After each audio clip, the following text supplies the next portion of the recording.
Good morning, mga kalabs. Yan yung alaga ko, oh. Oop! Naglalaro siya. Oop! Kanina ko pa siya pinapanood.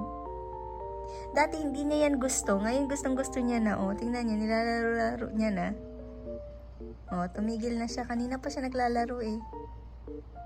Oop! Oop! Oh my God, ube.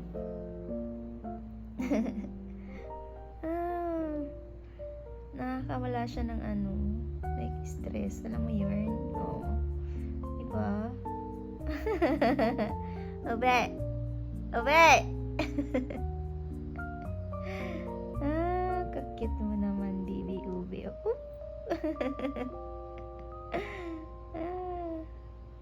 Good morning mga kalalabs. Coffee time! So, natutuwa ako kay Ube kasi kanina pinapanood ko siya. Naglalaro. Natutuwa ako. Yung heart na yon, yung nilalaro niya kanina. Yun yung pinakaunang toy niya nung dinala namin siya dito sa bahay. Nung kinuha namin siya doon sa sa adoption center. So, ngayon na, first time, tapos yung parang pinost ko siya sa Instagram, and then si Papa Dib sabi niya, oh, wow, she's playing with that toy now. Sabi niya, she doesn't like that toy, but now she's playing with it. Sabi ko, yes. Tapos, very active siya today. Tapos, malambing. Sobrang lambing niya, nakakatuwa. Sobrang, sarap may alaga. Ay, I'm happy na nahanap namin talaga si Ube. Para sa amin talaga si Ube. Kasi, alam niyo yun, siya yung pinaka parang, supporting, parang gano'n, yung parang supporting, may tawag doon eh, supporting emotion. Supporting emotion. Siya yung parang pagpagod ka, tapos stress ka, pag nakikita mo siya naglalaro or nilalambing ka, parang nawawala yung pagod mo, yung, alam mo yun, yung stress mo. So, siya yung parang paggising ko siya yung niyayakap ko, tapos, alam mo yung, ang sweet-sweet na talaga ni Ube this time.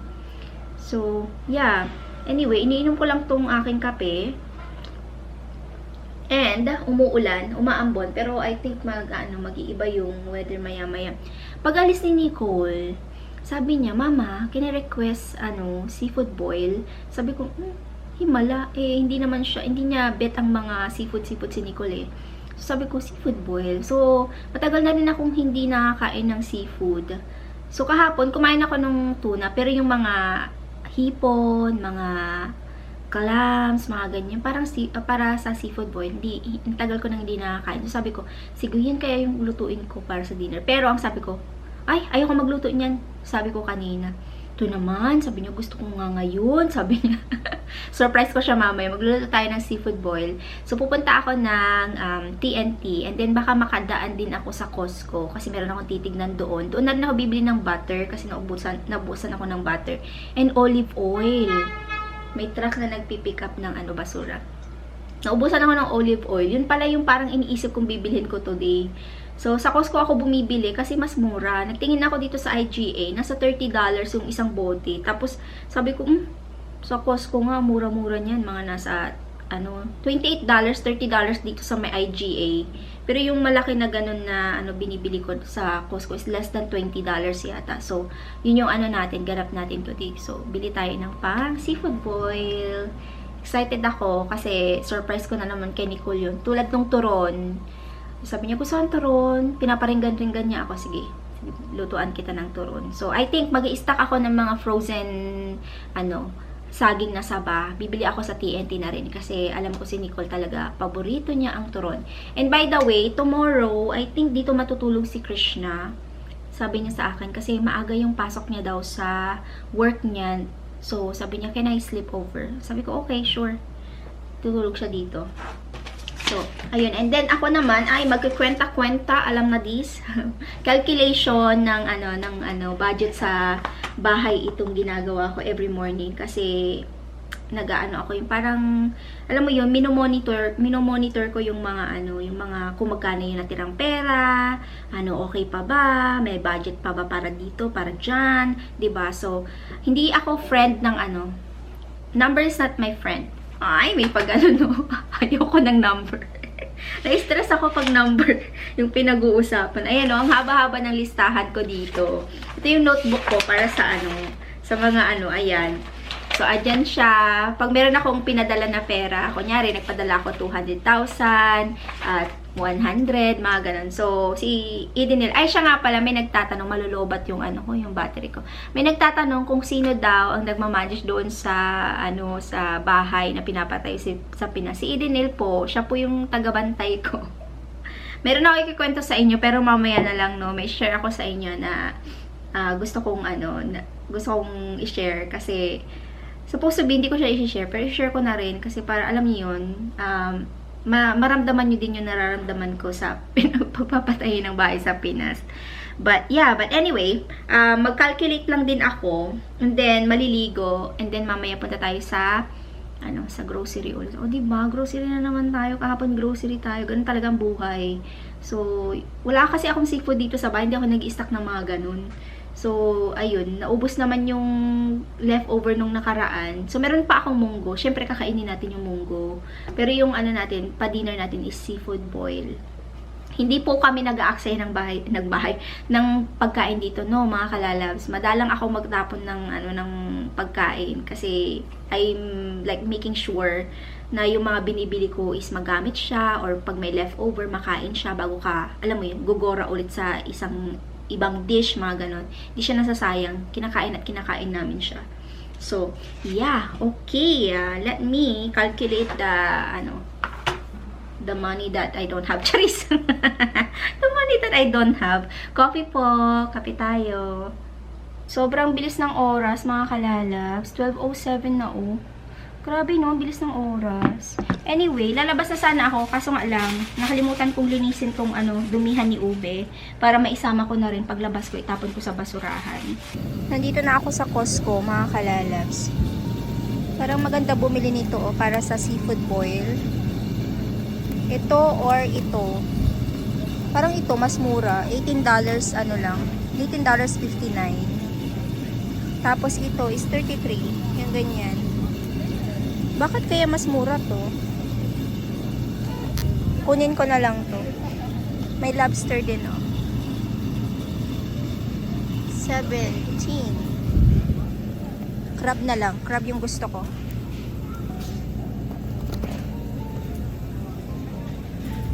Ito naman, ay, ang lalaki nito, oh. 69. Ito yung maliliit, $60. So, first time kong bumili ng ng crab na dito sa Costco. Kasi usually, ang binibili ko yung nasa TNT. Yung yung buhay pa. So, first time nating itry yung crab na yan. Kung masarap ba siya. Salmon. Kung mahilig kayo sa tinapay. Dito kayo sa Costco bumili. Ayan, ang dami. Cookies, bagel, croissant. Ang dami nilang masarap na tinapay. But anyway, di tayo bibili ng tinapay. Kuha ako nito, oh. Gustong gusto ito ni Nicole. Cheese. Naka-sale siya. $12.49. Ito ba yun? Ah, hindi pala ito. Ay, ito yun. Ayan. Kuha tayo nito. So, ito yung sinasabi ko sa inyo. $14.99 siya. And mas malaki pa. Sa IGA, yung ganito nila, $30. Expensive, diba? So, yan yung binibili ko. $14.99 lang siya. Pwede din kayong bumili ng ganito kalaki, oh. Ayan. Pero okay na sa akin yung ito. So, may nakita ako dito nung nakaraan. Ito siya. $11.99 na mangga. Meron siyang ayan, oh, kita nyo ba? Meron siyang mga sili, tapos sugar siguro, salt, mga ganyan. $11.99. Masarap kaya yan? Tapos meron ding ito, oh, yung anong tawag dito? Tamarind. Wow, mukha siyang masarap. Pero ayoko siyang bilhin. Maanghang. Ayan, may dried mangoes din sila dito. Philippines. O, diba? $15.49 lang. Parang mas mura pa yata to kaysa yung nabili ko sa Pilipinas. Wow, Philippines. So, ang daming mga dried fruits.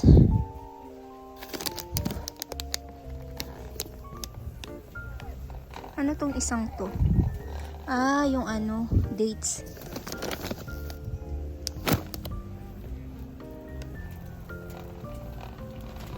Malapit na ang Father's Day, oh. Yung mga relo nila dito. Ang gaganda. Tapos yung mga alahas, oh. Wow! Bongga! Ganda ng mga alahas nila dito. Kaso nga lang, maganda din yung price. Syempre, diamond yung mga yan. May maganda dito akong nakita before. Mga birthstone. Pambabae na relo. Ayan, oh. Ang ganda nito, oh. Meron na akong relo. Tsaka hindi rin ako mahilig collection ng relo. Yung binigay ni Papa Dib sa akin na relo. Yun lang yung relo ko. Ayan, ang gaganda. Ang ganda ng bracelet na yun, oh. Mga hikaw. TNT naman ako, mga kalalabs. Bili ako ng hipon. Ayan, hipon. Ito yung bibilihin natin para malalaki. Tsaka may ulo. Masarap kasi yung ganyan eh. Yung may ulo. Kaso nga lang, yung presyo niya is $13.99 per pound. So, kuha tayo ng I think 1 pound. Hindi ko lang alam kung ilang piraso yun. No? So, ayan.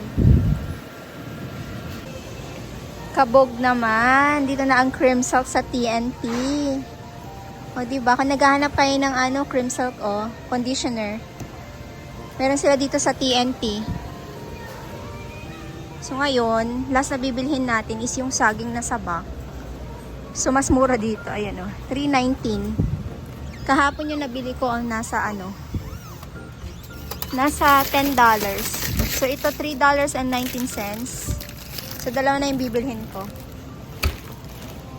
Bahay na ako, mga kalalab. So, pakita ko lang sa inyo yung ating nabili sa Costco at saka sa TNT. First, sa Costco is mozzarella cheese and then itong, butter.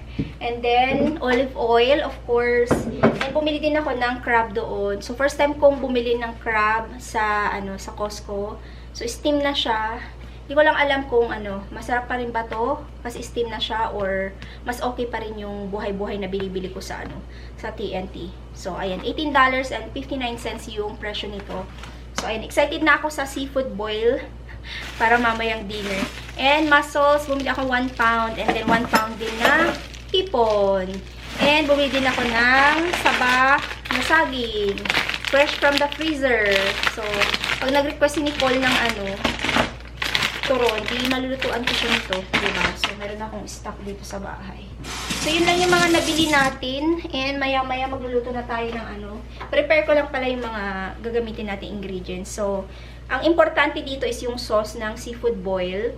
Yung naman, itong mga seafood, sa lang siya, hot water. Lulutuin ko siya sa hot water. Papakuluan ko lang ng slight. Lagyan ko siya ng konting panglasa. Yung parang asin, tsaka konting panlasa, magic sarap, mga ganyan. Hindi ako mahilig magluto ng mga seafood na may Sprite. Kasi yung mga nakita ko mga recipes, yung Sprite siya. So, ako ayaw ko talaga. So, gusto ko yung, alam mo yun, hindi ko alam, hindi ko bet yung nilalaga yung seafood sa Sprite. Hindi ko siya talaga bet. So, yes, okay. Prepare natin yung mga ingredients natin para dito sa ating, seafood boil. And magluluto tayo maya-maya. It's already 1:40. Kakain na ako ng yung tira-tira na gulay, tulad ng carrots, pang salad ba? Kasi, kagabi si Nicole, kinain niya yung leftover ng, ng caramelized pork. Pero nagtira siya ng isang pirasong, pork. Tapos, yung carrots, hindi niya kinain yung carrots. So, lalagyan ko lang siya ng, pangalan nito, lettuce, para salad siya. Light ba na lunch, para mamaya, dun tayo bumawi, diba? Sa seafood boil. So, yes. Okay, let me put this away and then luto tayo mamaya. Start na tayo magluto, mga kalalab. So, papakuluan ko lang to. And then, mamaya natin siya igigisa kasi 220 pa lang naman. So, ayan. And, binuksan ko yung crab. Alam niyo, okay naman siya. Mataba siya. Ayan o. Diba? Bango kaya. Pag nandito kayo, maamoy niyo mabango siya. Parang pag tinitignan ko nga, gusto ko na siyang kainin. Diba? Sa tag-isa kami ni Nicole. Ayan. Taba-taba niya o. Diba? So, itong natin, water, nilagyan ko lang siya ng salt na konti. That's it. So, again, hindi ako nagluluto ng ganito with the Sprite. So, yung iba kasi, diba, gusto Sprite. Pero ako hindi talaga ako mahilig sa Sprite. So, yan lang yung gagawin natin. Papakuluan lang natin tong mga to.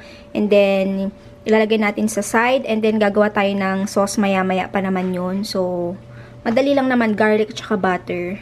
And then, magbubuild din tayo ng, siguro mga 6 na pirasong, or siguro 8 pieces na potatoes. So, ayan, hintay ko lang na kumuluto. And may nagtanong pala kung anong brand tong lutuan ko. So, nabili namin to sa HomeSense. So, Masterclass. Ayan yung yung pangalan niya. Set siya, meron siyang frying pan para sa yung pag mapafry ka ng egg. Isang ganito at saka yung isang pot ko. So, maganda yung kulay niya, no? Ayan, so HomeSense ko to nabili. So far, so good naman siya. Okay naman yung quality. I love it. I like it. So, sana magtagal siya. So, yes. Okay. Lagay natin tong hipon. I think okay na yan. Lagay ko na tong hipon natin. Magiging happy yun si Nicole kasi nilutuan ko siya ng kanyang request. Madalang mag-request ng seafood yun. So, kanina, napag-isip-isip ko na, sige na nga. Luto tayo ng hipon para maging happy siya. So, ayan, hintayin lang natin itong maging orange. So, hindi natin siya lulutuin ng matagal kasi alam niyo naman na pag matagal yung niluto yung hipon, maninigas siya. So, it's better na cook, parang undercook lang siya ngayon and then mamaya, lulutuin naman natin siya with the sauce, 'di ba? So, ayan, tayin ko lang mag-orange yan, then tatanggalin ko na siya dyan.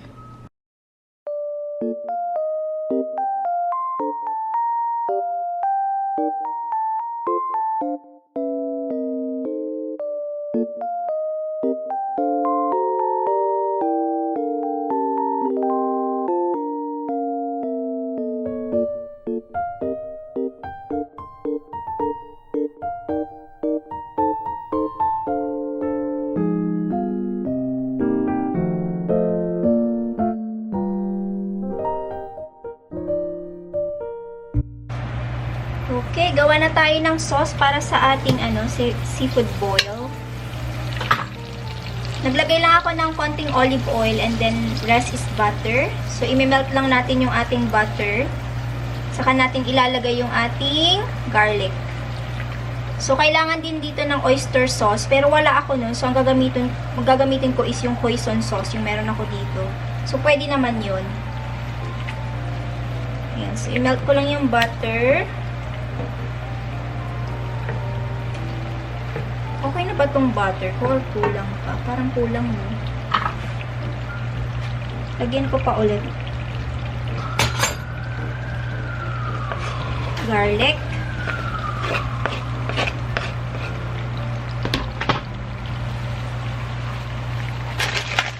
Add tayo ng konting chili flakes para may anghang.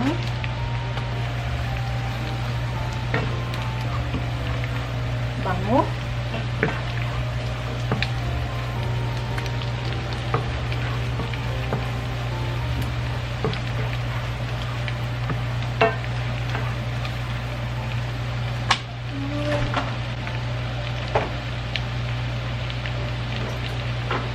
Okay, add ako ng hoisin sauce. Again, you can use oyster sauce. Kunti lang naman. Ayan. And haluin.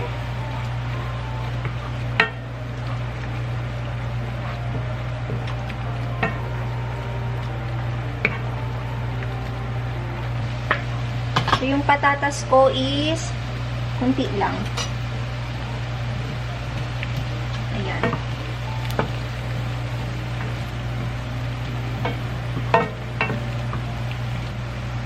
Mabilis lang to, oh.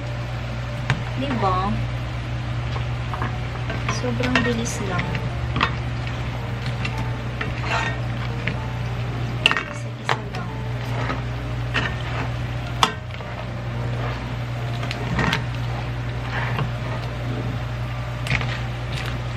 Parang konti lang yung sauce ko, no? It's okay. Then, add natin yung ating prawns, tsaka yung clam. Halo-halo na yan.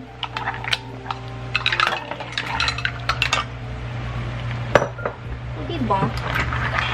Ganun lang kadali.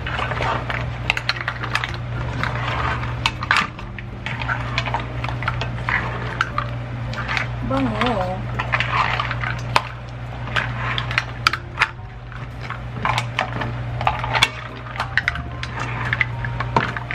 Okay.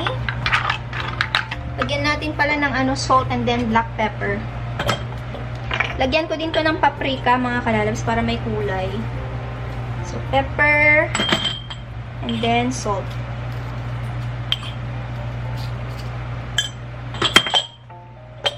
Kunin ko yung aking paprika.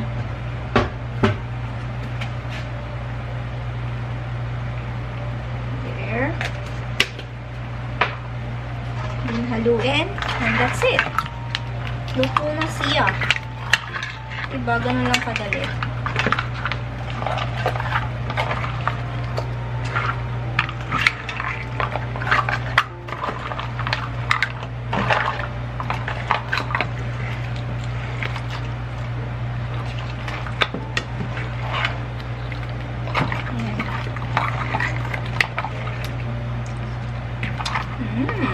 Sarap.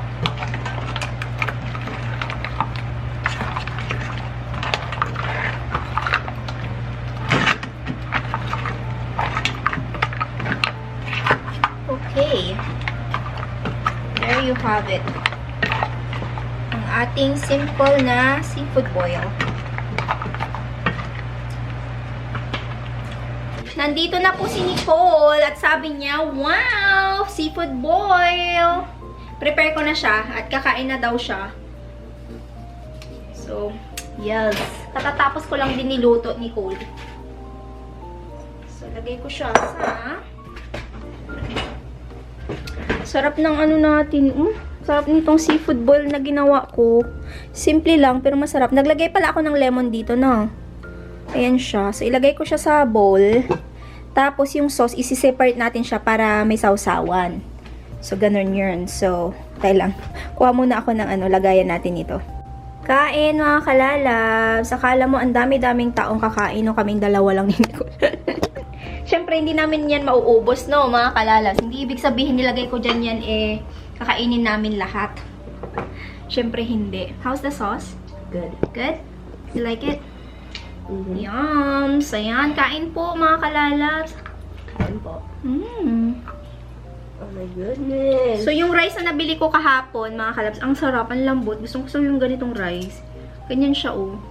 Sorry, no, nagkakamay kami ni Nicole kasi yung seafood bowl, ganyan talaga, di ba? Yeah. Pasensya na. Sorry po dun sa mga hindi nagkakamay, pero magkakamay kami for today's video. Kasi masarap magkamay pag ganito yung ulam. Sarap ng sauce ko, no, be? Oh my goodness. Yummy, very simple. Oh my goodness.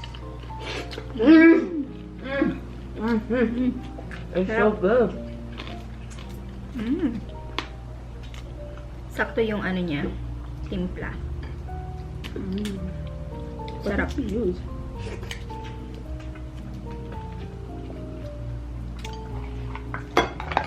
My favorite crab.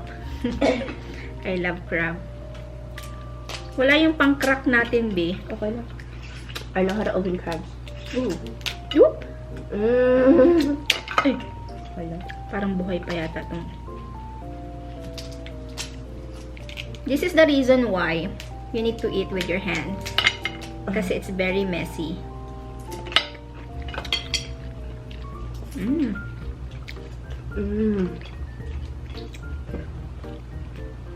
I miss Philippines now.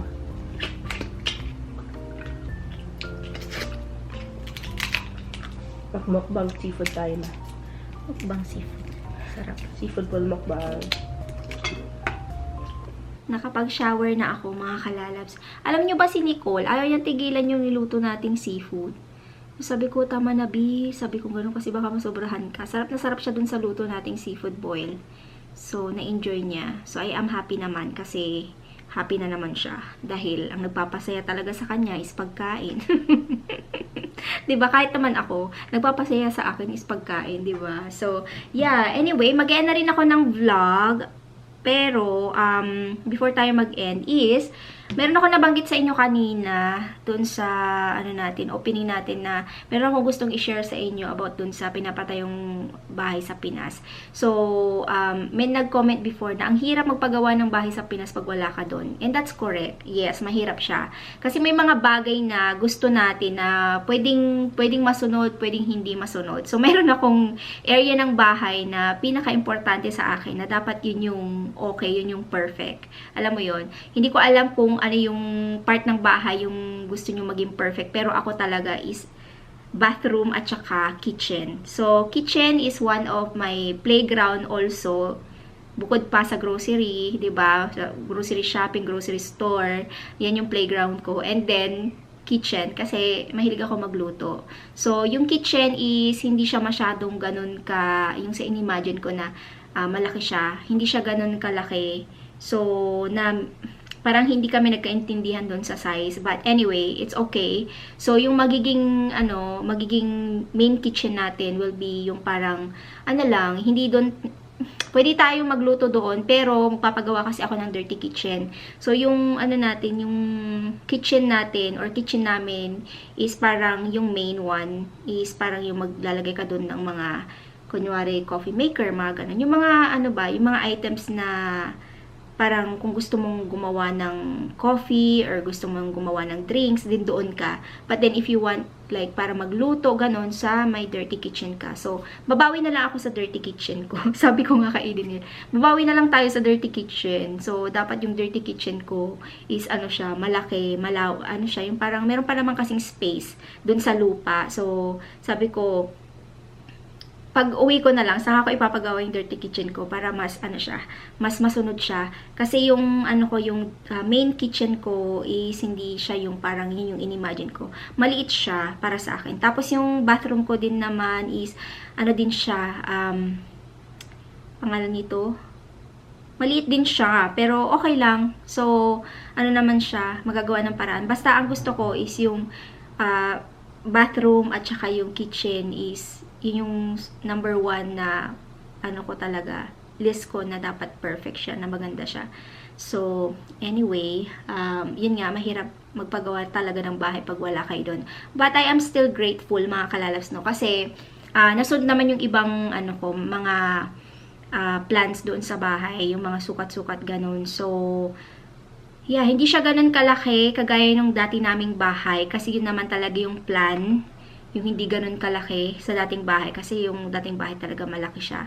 4 bedroom yun, 2 bathroom. Tapos maluwang yung, maluwang yung kusina at saka yung living room. Pero this time is very, lang siya, okay siya na size. Ang mahalaga, safe, ang mahalaga, maayos at malinis. Yun yung importante. So, yeah. Grateful din ako kay Edenil kasi siya talaga yung imbis na ako pag na-stress siya, sasabihin niya sa akin. Tapos ako naman, pag nasabi niya sa akin yung ganito, ganyan, hindi nasunod yung ganyan, ma-stress siya. Ma-stress na rin ako, be. Sabi ko sa kanya, pwede wag ka ma-stress. Sabi ko gano'n. Kasi pag na-stress ka, ma-stress ako. Tapos wala naman ako magawa kasi wala naman ako dyan. So, ganito na lang ang gawin. Ganito, ganyan. Itong pasunod mo. Next time, pag may sasabihin ako sa'yo, sabihin mo sa kanila para alam mo yun, alam nila. Kasi, meron ding nagawa sa bahay na hindi rin, yung pangalan nito, sa palitada. Pero sabi nila, yung ginawa nilang palitada sa loob ng bahay is mas okay daw yun. Kasi, dati, hindi kami tawag dito, skim coat ba yun? Bagong pintura. Yung magpapakinis ng wall ng, bahay. So, rough na, rough finish siya. Kasi before, hindi siya rough. So, yung sa amin talaga is pino, yung makinis talaga yung yung wall. Pero this time kasi, yung sa loob ng bahay namin, sabi ko, Dinel, pakisabi na yung finishing or yung palitada ng bahay sa wall is makinis siya kagaya ng dating bahay para madali na lang siyang pinturahan, ganito, ganyan.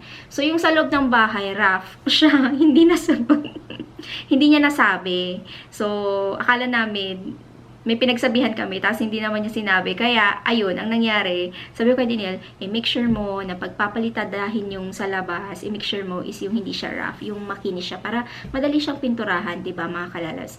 Pero may nagsabi na yung skim coat daw, much better, kasi rough yung wall ng bahay mo, para pag in-skim coat, tapos pinturahan, mas tatagal daw yung pintura. Correct me if I'm wrong ha, kasi ako talaga, yung dating bahay namin is talagang makintab, pino yung pagkakapalitada nila dun sa bahay, yung finishing ba. So, this time is no. So, bibili kami ng skim coat, tapos pipinturahan. So, let's see kung ano mangyayari. So, sana magtagal talaga yung yung pintura sa loob ng bahay. Kasi yung dati naman naming bahay, wala naman naging problema dun. So, I don't know. Sabi nila, na ngayon daw, very common na daw yung skim coat. So, yeah, yung before kasi hindi kami nag-skim coat. So, this time, mag-skim coat kami. Pero sa loob lang ng bahay, yung sa labas, finish ko siya ng pino or yung shiny, shimmery, splendid. Yung siya, yung pangalan nun, yung ready na nalagyan lang ng ng mga, yung pampakapit ng pintura. Primer ba yung tawag doon? Hindi kasi ako professional sa mga ganyan. So, ngayon lang ako nagkakaroon ng idea. So, yeah. Wala, na-share ko lang sa inyo yung yung hindi nasunod yung yung gusto ko dun sa kitchen and then sa bathroom. But overall, it's all good. Nothing to worry about kasi, yun nga, as what I said, nandyan na yan. Nagawa na. And, yung sizes lang talaga yung hindi kami nagkaintindihan. So, but that's okay. Magpapa-dirty kitchen na lang tayo, be. Diba? So, ayan. Comment down below naman, mga kalalabs, kung nagpapagawa kayo ng bahay. Ano yung mga struggle, ano yung mga challenge sa inyo na talagang na-stress kayo, yung parang gusto mong sumabog, yung parang gusto mong magalit pero di mo magawa. Kasi alam mo yun. Comment down below. Gusto ko rin malaman. Pero ako hindi ako nagalit no mga kalalabs. Na lang ako, na disappointed, pero overall, it's all good. Move on, di ba? So, merong paraan para maayos yung mga bagay-bagay. Ganun ako. So, sabi ko, Dinel, huwag ka na ma-stress. It's okay. Everything is okay. Sabi ko kay Idinil. Sabi niya, okay. So, sabi niya sa akin, pwede wag kang ma-stress. Kasi pag na-stress ka, ma-stress din ako, sabi niya. Baliktad yata, sabi ko, ikaw ngayon na-stress, tapos pinapasa mo sa akin. Sabi ko sa kanya, luka-luka talaga yun si Idinil. Yung luka-luka ko is joke din yan, mga kalalabs, no? Baka may mga sensitive na manonood. Diba? So, yeah, I am happy. Kahit na hindi nasunod yung gusto ko. It's all good. Excited na talaga ako matapos, excited na ako makauwi para ma-house tour natin, 'di ba? So, marami tayong gagawin na shopping na ganap pag uwi ko. So, I am super excited. Malapit na tayong umuwi. So, abangan niyo 'yan, mga kalalas. Marami tayong pag-vlog na magaganap pag uwi natin sa Pinas. So, ayun na yung vlog natin. Sana na-enjoy niyo yung vlog. So, if you enjoyed this video, please don't forget to like, subscribe if you haven't yet. I-ring nyo po yung bell icon para ma-notify po kayo sa tuwing mag-upload ako ng panibagong video. See you on our next vlog, mga kalalabs. God bless us all. Stay safe and always be kind. Bye-bye!